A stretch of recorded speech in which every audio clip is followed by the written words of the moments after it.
and they'd say, cut. Now, I knew that Bob Richardson, one of the most legendary cinematographers in history. By the summer of 2024, the name Alec Baldwin had become inseparable from a courtroom calendar. Cameras waited outside, commentators speculated daily, and inside the courthouse, a man who had spent 4 decades performing under hot lights now sat silently as a judge read charges that carried the weight of prison time.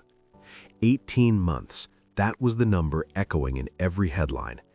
18 months for a life that once revolved around scripts, applause, and control. Then, almost without warning, everything unraveled. Evidence mishandled, files withheld, a ruling so severe it stunned even veteran attorneys. The case collapsed in real time. Baldwin didn't celebrate. He didn't speak. He simply sat there, staring ahead, as if waiting for the floor to give way again. Most people thought that was the end of it. It wasn't.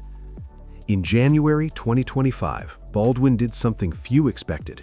He went on the offensive.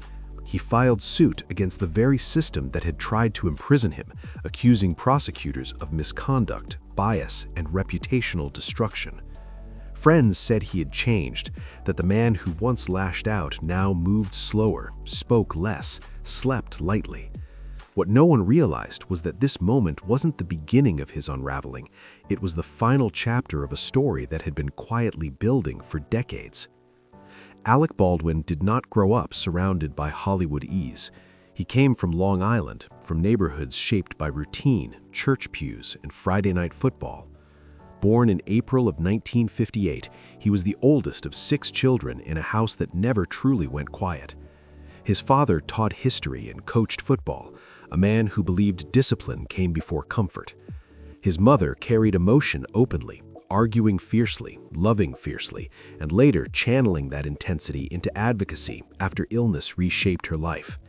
From them, Baldwin absorbed contradiction early, structure on one side, volatility on the other. As the oldest, he learned responsibility before he learned patience. He learned how to speak loudly to be heard and how to argue without retreating.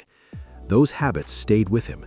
In school, he gravitated toward debate and politics, imagining a future shaped by law and public service.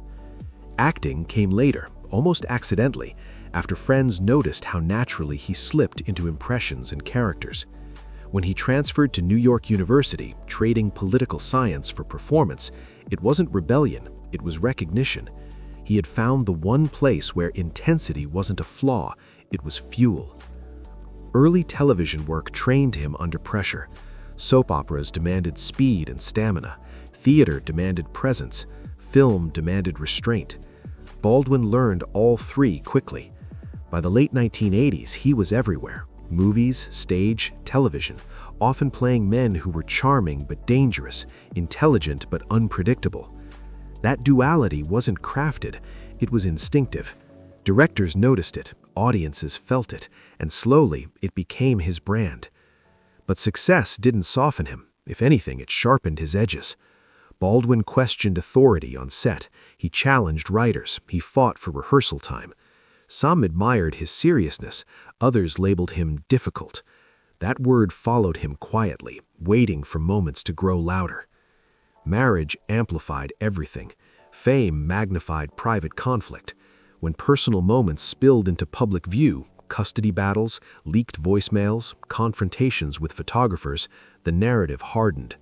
Baldwin became shorthand for volatility, the talented actor with a temper, the star who couldn't get out of his own way. And yet, in the middle of that collapse, something unexpected happened. Comedy saved him. When he stepped into the role of a powerful, arrogant television executive on a network sitcom, Baldwin found a mirror that didn't flinch. He leaned into the caricature people already believed. He exaggerated it, sharpened it, turned it self-aware. Audiences laughed not because they were surprised, but because they recognized the truth inside it. Awards followed, respect followed, reinvention followed. For a while, it worked. He remarried. He became a father again, many times over. Publicly, he framed his life as calmer, fuller, domestic. Privately, those close to him said the past never stopped pressing in. Anger didn't vanish, it went underground. Stress found new shapes, silence replaced shouting. Then came the day that changed everything. On a film set far from Hollywood, during a low-budget production racing against time, a firearm discharged. One person died, another was injured, and Baldwin, actor, producer, human being, became the face of a tragedy no script could contain. Investigations followed, charges followed, years passed in limbo. He maintained he never pulled the trigger. Forensic experts argued otherwise. The public chose sides instantly. By the time the trial arrived, Baldwin looked older than his years, not just physically, but internally. Friends said he lived as if bracing for impact every day. When the case collapsed due to prosecutorial misconduct, it wasn't relief that registered first, it was exhaustion. And when he later sued, it wasn't about vengeance, it was about control, about reclaiming narrative in a life where control had slipped away one scandal at a time. Alec Baldwin's story isn't simple. It isn't redemption or downfall. It's accumulation of talent, of anger, of pressure, of choices made quickly and consequences that lingered far longer than expected. When people look at him now, they see different things depending on where they stand.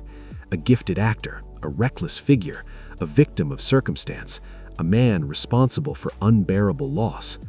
All of those truths coexist, uncomfortable and unresolved.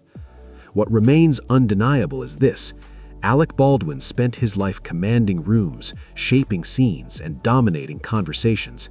And now, in the quiet aftermath, he lives with something he can't perform his way out of: the permanence of what happened when the cameras were rolling and when they weren't.